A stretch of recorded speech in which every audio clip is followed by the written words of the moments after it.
This is a basic quick start guide to surviving as a hatchling. I will have specific guides that will go into the special capabilities of each dragon, but this will give you a broad overview. I will be covering as though you are playing on PvP and have to be careful of other players, but most of the information will be applicable no matter what server type you play on. First, pick out your server.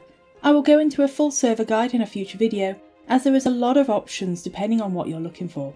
If this is your first time playing, go for PvE or Player versus Environment server.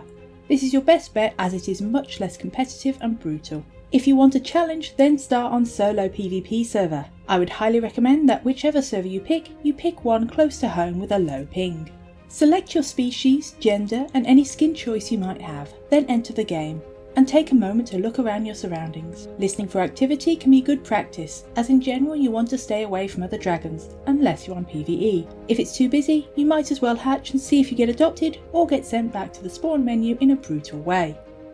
To hatch, press E, then use F to sniff and locate your nearest water supply, a blue trail, and food source, green or purple trails. Water will be your first concern, as you can actually go quite a while without needing to feed for most dragons. You will also need to find a place to hide. A bush is often your best bet, but you can also get lucky and find little hatchling caves or overhangs. Avoid hiding too close to water, dragons are drawn to these spots and it will be easy to be stumbled upon. Many dragons have unique abilities, even as hatchlings, to help them survive, so make sure you check them out in my other guides. Press I to open up the information panel, and enter to give you free movement of your cursor. Your thirst and hunger meters will increase over time, and you will get a warning icon when you hit 50% in either. However, you won't start taking damage until you're at 100% thirst or 100% hunger, so it can be a good idea to wait till you're around 70% thirst before you start looking for a good time to grab a drink. The less time you are out in the open, the safer you are. Food will be your next concern, something you can look for while you are waiting for your needs to increase.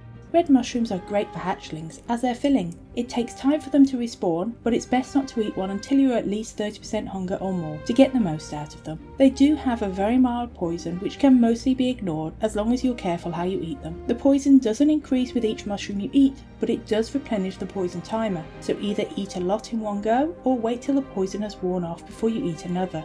Resting or sleeping speeds up how long it takes for the poison to be removed. You can hold R to lay down, holding R again will then put you to sleep.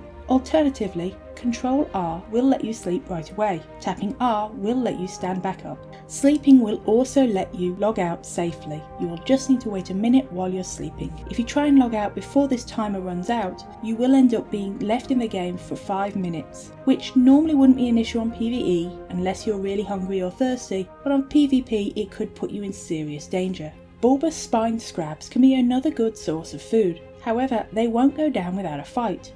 You can both sniff and listen for scrabs before you see them, as they make a scratching noise when they are looking for food. Because as a hatchling you are always growing in speed and strength, the longer you wait before you start hunting, the better equipped you'll be. Running through and biting them will be your best way to hunt for most dragons, and with enough speed you should rarely get hit. A single stack of bleed can be ignored until you have the scrab dead, but if you're unlucky enough to get 2 stacks, you may be best to move away and rest up.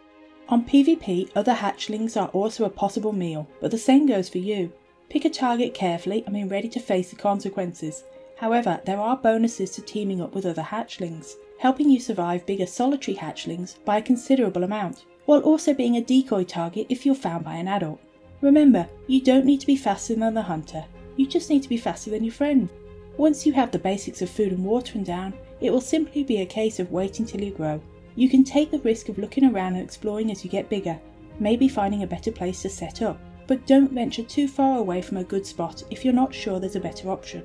By pressing O you will open your social panel, letting you group up with other players or even join clans. You will also accept eggs from this panel. Make sure you are in a group with the egg giver, then hit accept. If your dragon is of the same species as your egg you're going to, then your old dragon will die, but if it's a different species your dragon will simply log out. You can speed this process up by making sure your dragon is sleeping at the time. You can only have one of each species on a server at a time. Keep surviving, keep exploring, and see you all soon.